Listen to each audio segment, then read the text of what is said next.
This is Spider to snag. Not wide banana, the one he likes, but that's Spider to snag, and he knows what I'm talking about, but using Anquan Bolden as the fullback. Come on!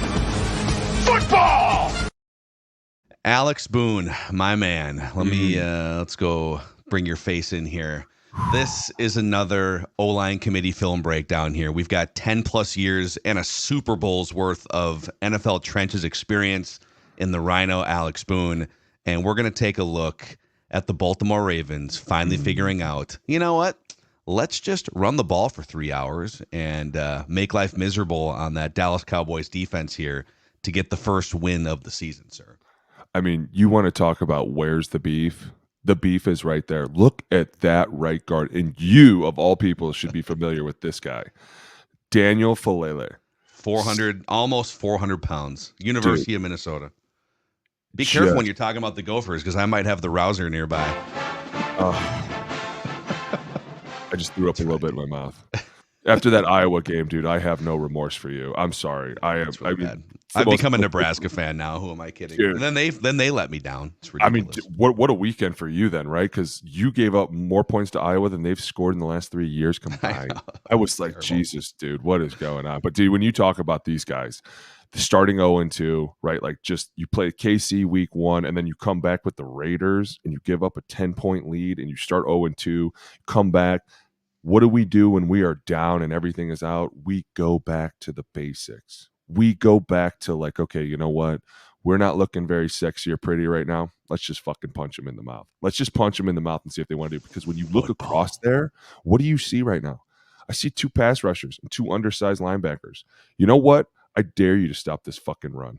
That's the whole point of this game, is at times OCs go, look what I'm going to do. I'm going to Jackson Pollock the fuck out of this. And you're like, that's stupid.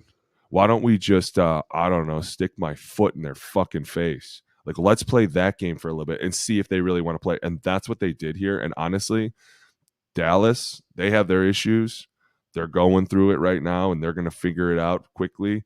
But this was a game that the Ravens needed badly. They needed this win because to start 0-3 is the shittiest way to crawl out. And I was happy for them. But here's my problem. They go in, they kind of take over, and then they coasted. They were like, this game's over. And all of a sudden it became a game kind of at the end. And it was like, oh, shit, they onside kicked it and recovered it. Like, dude, you have to declare an onside kick. The other team was like, oh, you're going to onside kick it. They're going to onside kick it. Wasn't it like the third or fourth? Since the beginning of last year, we've only had like 3 or 4 recovered onside kicks. Which has made this so not fun. But at the same time, like, this is one of the things that if the Baltimore Ravens want to go deep and they want to do it, you got to continue to put your foot on the gas. But this was a great start to it. Yeah, let's go full screen here, and you'll take us through just these are some of the gash run plays against the Dallas Cowboys. By the way, if you enjoy these film breakdowns, or maybe you're new to the O-Line Committee, an offensive line lifestyle channel and podcast, click the subscribe button and the like button. You can check out our podcast too on Apple and Spotify and get your offensive line fix for the week. So let's roll this. You tell us. By the way, you have a left tackle playing running back here too now. You might want to use him once in a while. No big deal. And they definitely have through the first few weeks. Dude, he is bigger than the tight end. That is, he might even be bigger than the right tackle. I'm sorry, Makari. Like, I think you guys are great, but here we go. What did we just talk about? We just talked about this with Jaden. When you create plays like this, you stretch the field. You force this defense to cover from one sideline to the other because the ball is technically going in opposite directions, right? Like right away, we look at Micah. He sees the Y hide. We just talked about how the Y hide wasn't happening in the last play. This is what the Y hide allows you to do. It allows you to leave one backer. So instead of having to be up to Kendricks, technically right here, we can push it. We can push it all the way across the ball because we do have an extra blocker coming back. See how he's coming back for Kendricks? Now, Ronnie Stanley does a great job of getting his hands on. Doesn't need to because we have Likely there. But at the same time, notice how everybody's following this ball down. Like the backer's first instinct, what is it? It's to step in with the ball. And now all of a sudden we've allowed Lamar Jackson to gain leverage on us and Isaiah Likely to come out here completely untouched. Dude, you want to stop the pass rushers? What do? You run the ball. Oh, there goes 11. Oh, there goes Kendricks. Like, this is how you put them in their place. You shut down their pass rush. You force them into bad decisions because the minute they start making decisions like that, they're like, am I fucking up? Am I messing this up? And it's like, no, you're technically wrong no matter what you do, because the quarterback should be smart enough to pull it or hand it. Oh my God, listen, this shit is so fun. This is so fun. I really want to add this to my seventh grade playbook. You love this style. This I do. read option. You know what else I love? I love how we're pulling two guys that are over 315 pounds, and it's like no big deal. Like, look at this. Ugh.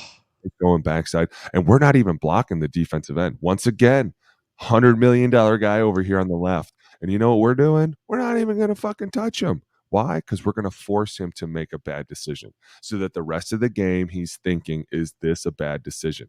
We're faking the counter with the tackle in the quarterback. So everybody up front is running quarterback counter. That's how you run these. You tell they have to know which way they're going. So you're saying you 5 guys, technically 6, you're going to block for 8. 88, what are you doing? You're blocking for 43. Once again, here we go. We just slipped one guy out to go block. Nobody noticed him leave. And all of a sudden, we still have leverage. And that's what's so fun about this. Now, the center does a great job of blocking back, and I'm surprised that this guy doesn't see this ball handed off right there. Once again, we're not paying attention. We're playing. We're kind of falling asleep, right? Like, we just let you run right by the ball, and you're still fighting to get across my face. Dude, it's so fun. It's so fun. Look at this. It was like 2.5 hours of this until the Cowboys started making their comeback. Justice Hill. We could give it to King Henry. We could give it to Lamar. We could give it to a lot of people. Like, all of a sudden, the receivers become alive too at times. We've seen Green Bay. They put guys in the backfield, and all of a sudden it's like, oh God, we got a 6'8" running back, and then we got a 5'8" receiver next to you. Like, things become very interesting. Here we go. This monster. This dude, look at this guy. Vegan, don't do the dairy. Grain, not for me. Dairy upsets my stomach too. Simple play right here, right? Trey left, 73 Zorro. We're handing the ball off, but what are we doing? And I love this, and I've started to kind of incorporate this a little bit into my 7th grade, because when you go from the gun, dude, it's so fun. You have to think. You got to think faster. You need to let us break down some of that film at some point. Dude. Not going to happen. Come on. Could never give my film. We'll have him sign waivers. You know. Stop it. This is a simple zone, right? Simple zone, as simple as it gets. But the great thing about this is, number one, 94 is already blocked by Lamar. We're not blocking him again, because now see how he's paying attention more? He's like, who has the ball? That's just enough to stop your feet, and King Henry's already by you. But what's great about this is, when you run this from the gun, you allow these guards time to set up this block, because see how the ball's still behind them, and get on the linebackers. So it allows everybody a second to fit up. And all of a sudden, Henry can be like, oh, here's my running lane. I'm just going to go through here, slip back this way. 94, who had no business being in this play, is going to chase me down for 5 yards and try and make this play. It's the same thing. Like, we're just 1,000 cuts of torture, and we're just going to slowly move this ball down the field. Yeah, that's a great way of putting it. And so the timing of a play like this makes more sense out of the gun for that reason, right? Your guards can climb up to the second level if they need to. Correct, especially because you're reading it. So you're allowing the space between the quarterback, running back, and the defensive end to be like, I'm just going to let you, I know, right? Just throw in a dude. Once again, undersized. Here we go. He's throwing hands, man. Go back real quick, just a tiny bit. By the way, the defensive players are working when you've got, I think this is like second quarter swass action. They always look like that. Those pants are terrible. Go back a little bit, though. Because look, we got a little something going on here. Look at this. We're gonna pull this guy down here. Look at Kendricks. He's like, oh shit, what's going on now? We're gonna do a little bubble motion. See, we got people thinking. But what else did we do? We got everybody on the left side of the ball to move to the right side of the ball. That's what we wanted. Why? Because we were a little bit out leveraged. We're just a little bit. Super light box right now, dude. Where did Kendricks go? Where'd he go? He's gone. Number 50 is gone. Isn't he your big tackler? Yeah. Well, guess where the ball's going? The opposite way that he's going. I love these plays. I love when you pin pull people, because it just cuts the defense. Number one, that's a terrible tackle, and I warned you that guy was undersized. But when I look out there as an OC, what do I want to do? Look at 13. He's the size of 4, and he's standing against Voorhees, Ronnie Stanley, Linderbaum. Nah, that's not smart. Here we go. Oh, I love when centers pull too. It shows your athleticism. Just shows you know what you're doing. Let's watch the center on. Let's start there. Linderbaum, Iowa guy, first round pick 2-3 years ago, starting to really come into his own. Love this. Ronnie Stanley with the down block. Ooh, how about my tight end out here? Mark Andrews with the down block. Look at that. You know how much I hate tight ends down blocking, but look at this guy. You want your ball? You better start showing up in the run game. And this is a great job. We get Voorhees to kick out. We get Linderbaum to come through. I'd like him to square him up more. Don't let that guy fucking knock you over. Come on now. But at the same time, what are we doing? We're running down the field. We're dragging guys. Kendricks is like, shit, I was on the opposite side of the field. My bad, dude. Got 13 just got put in the spin cycle there too. That was. I love this. Here we go. Look at this. Is that 3 tight ends? That 3 tight ends? Talk dirty to me. Talk dirty to me. Right. What we got here? Yeah, look at this. 3 tight ends, 13 personnel. Count them up here. I mean, here we go. Let's have some fun. What do we think the play's going to be? Whoop. Oh, man. Oh, sit down, dude. Sit down, dude. Every year he gets one great stiff arm. We've been spoiled. This is simple play, right? We're talking duo style. This is a statement play. This is an attitude play. I'm going to get after your ass right here, right now. Problem is, you gave him way too much of a cut right there, the backside. And you could have told me from the beginning of the play this was going to come out the back end, because look how many guys, once again, you got everybody over there. You got one guy in that bubble. So look at this. Yeah, you've got 7 Cowboys defenders from the center over to the right side of the offense. It's because they think it's all power. They're like, oh, this is definitely power. This is counter. This is stutter. This is something coming at us. And what it is like a duo. But duo ends up just getting everybody to fill front side. And as soon as he does that, Voorhees right there puts a nail in the coffin backside and creates this big purple running lane right there that you can see. It's a great job by Ronnie Stanley of just kind of getting in front of Micah Parsons and doing just enough to create this running lane. Like Micah Parsons right here. What we doing? What we doing, bud? What we doing? You know what I'm saying? Yeah, man, it's not his game. I don't want to tackle running backs. I want to tackle quarterbacks standing still. Jesus, look at this stiff arm. Dude. Guy still got it, dude. Still got it. Don't worry, I got him. I will get him. Credit for walking up on Derrick Henry though, man, because there's a lot of guys, secondary players that I think there might even be 1 or 2 of them here left in the. I feel like there's a business decision or two. There it is. Here's Lamar on the edge. Micah Parsons. Look, he just looks exasperated. Look at him. He's just. They are. God. I'm telling you, when you're guessing wrong the whole game, it's like we just start putting it. It's the same play. The same play will cut you 1,000 times.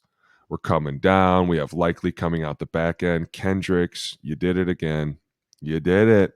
Go back. You'll see this big hop at the end, which allows Makari to climb on him. And again, Makari does not have to go to 50. We never really went to 50 when we ran this. We always went to 13, and we made a push call because we knew that guy was going to get sucked in. Look how far down. He starts 3 yards to the left of that hash, and watch this big jump he's about to take at the end. It's going to put him on the other side of this hash, which is way too out leveraged immediately. We almost grab him because I'm like, listen, you're in my track. I'm just going to take you. Boom. Look at that. It's over. Yeah. And look at these guys are both just they're already out leveraged. I'm telling you. It's the same thing. We want to slow these guys down. Well, just do a little bit of this, do a little bit of that. I'm going to throw a hand out. You can't touch me. Oh, yeah. Dude, I'm loving this. And you can tell he's look at him. He's got his hands out. He's like, God damn it. What am I doing here? No matter what I do, I'm wrong. It's the best.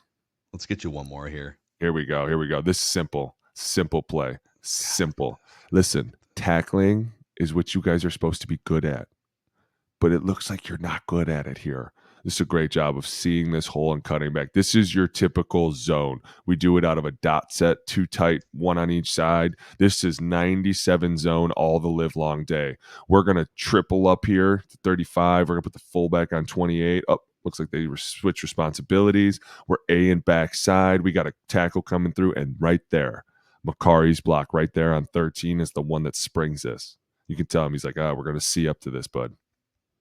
Boy, for 13 and for 50, Eric Kendricks. And Kendricks, man, that dude's he's a Hall of Very Good player in the NFL. Like, he's had a great career, but can't imagine watching the film if you're these guys. Micah Parsons. So let's keep an eye on 13 here, you said. Here we go. Macari gets through perfectly, nice and square, and right there. See how he sets him up? Boom. I'm telling you, man. And I'm not saying anybody's doing anything wrong. I'm just saying that looked like a really easy block for the right tackle. I'm just going to climb up on you. I'll set this wall. I'm going to let 22 do what he does best, right? Kendricks feels too early.